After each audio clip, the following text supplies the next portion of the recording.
Hey guys, it's Monday, which means it's Day by Day Hacks Day. And this is the last Day by Day Hacks. And so we're going to expand this a little bit because Tim is going to talk to us. One of the things that he prays is going on in within the families of his church is family worship. And so we're not talking now about your personal, kind of private, quiet time, but we're talking about expanding that out into the home. And so, Tim, this is something that you encourage in your church. How do you encourage that within your church? This idea of family worship. Yeah, and it's kind of a combination of we talked previously about you've got the handout, you got the outline, you got questions and that kind of stuff.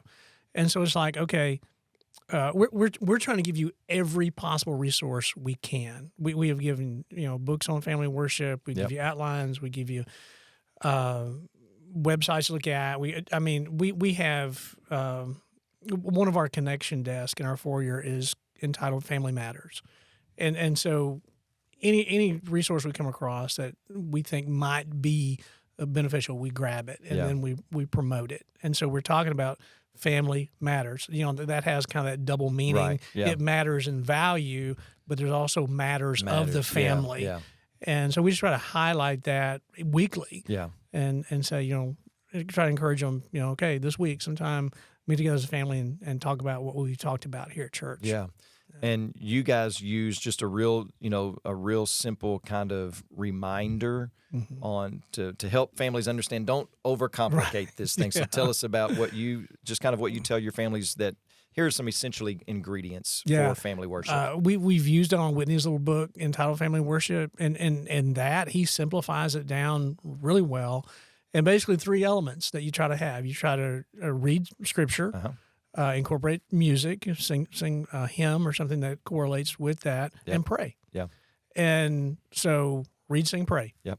That's it. Don't make this, some kind of scientific methodology that you've got to incorporate. It's simple. So how old are your kids? That are still in the home. That's still in the home. 17, 15, 13. Okay. So on a typical family worship night, how long does that take for you guys? It really, we're going to shoot for at least 10 to 15 minutes. Okay. But what we found is I've given my kids ownership of it. One will oversee the music part. One will do the scripture reading, and one will remind us of prayer requests and those kind of things, lead us in prayer. And sometimes it stimulates thoughts in their head. Yeah. And we may sit there for 30, 45 minutes or so. It just kind of turns into a family timeout. We just want to talk about what's going on. The scripture lends itself to then what's going on in life. Yeah.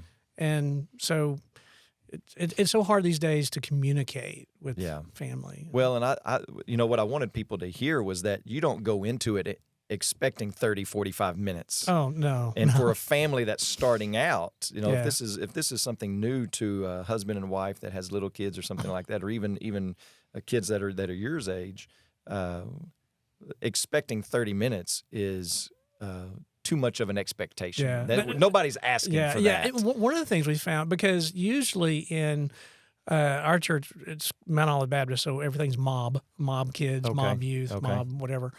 And so usually in mob kids or mob youth, there's a memory verse or something that they're dealing with.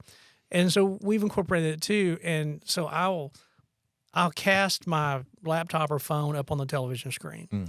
And then we'll take that memory verse and I will delete all the letter, maybe leave the first letter of words and that kind of stuff.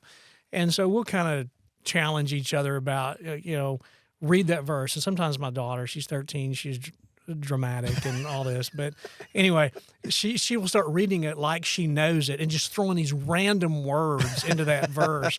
I'm like, what are you doing? That's not what it says. Like, okay, and so we laugh and that so kind maybe of thing. get some Nerf balls and throw them at them if they miss. It's like, what are you doing? Yeah, that's great. So in your house, in your particular house, you call it. Tell me what you call it. A Terrific Tuesday. Terrific Tuesdays, and you were telling before we even started that. This is a pretty set thing. Life happens and gets in the way, but it's sometimes it may happen at 6 o'clock around the dinner table or whatever. Right. One of the things that you said that I thought was really good was that sometimes you guys will pull up a YouTube video and that will be what you sing to. So if a family doesn't have a musician, which is probably most families, don't have somebody that can just pick up the guitar, sit at the piano, and play.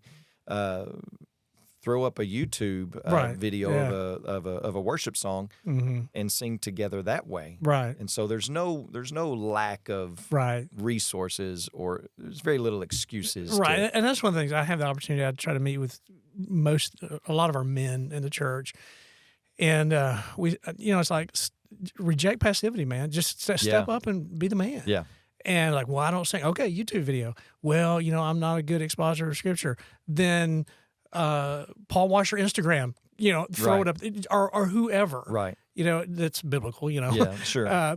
But there is no excuse, for not spending a little bit of time with your family in worship. Yeah, there's just none. There's not. So tell us about the time where you drug a kid out of bed. Oh yeah, because again, normally we try to do this around 7 or something like that. Yeah. Depending on which. Sometimes it stays daylight longer, depending on that kind of thing. So there might be things going on, or I've been busy, or I've got a phone call or whatever. And so like the other night, it was like 9:30. And I looked at my wife, Christy, and I'm like, I know it's Terrific Tuesday. Are we still going to try to pull this off? And she's like, well, it's Tuesday. And, she doesn't cut me any slack. She's, I've got a wife named Christy that does the exact same thing. And I said, okay, it's 9:30. I said, where's John? And, well, he's upstairs and he's How dead, old is John? I think. John's 15. Okay. And so I'm like, I yell up, John, get down here. And I don't hear anything. And I'm like, okay, I'm going to have to go up there. And so I go, he's already in bed. And I thought, but it's Tuesday. Okay. And I'm like, John, come on. And he was like, what? And I said, come downstairs. It's Terrific Tuesday, And I said, Sam's got his guitar. Lydia's ready. Come on, get down here. Yeah. And so he stumbles downstairs and gets down there. He's like, okay, here I am. Yeah. And but because, again, you set the precedence and you persevere. It's like, okay. But at the same time, if we failed on a Tuesday and it didn't happen, okay, just get back up and start next Tuesday. Right. I mean, failure happens.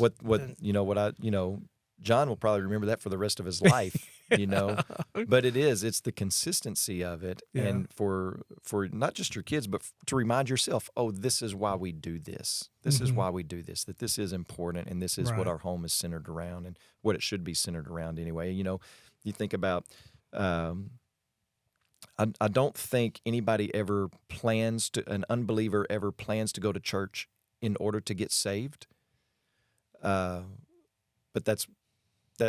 it happens, right? Yeah. And so like Sunday night church, people abandon Sunday night church, and we have small groups on Sunday nights, but sometimes when we do have corporate worship, the Lord does amazing things, and Lord does amazing things in life groups. And so just being consistent with read, sing, and pray, and you never know what's going to happen, what the Lord's going to do in that moment.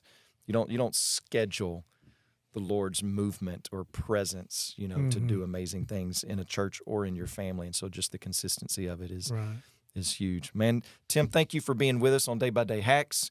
You have been helpful. You have kind of revealed for us what's going on in a pastor's heart that I think all pastors agree with, the things that you have told us that you hope is going on out there in the church family. So thank you for that. All right. You're welcome. Day by Day Hacks has come to a close. Next week, we start a new series called Day by Day Expressions. And so let me encourage you to join us next Monday for the very first episode of Day by Day Expressions.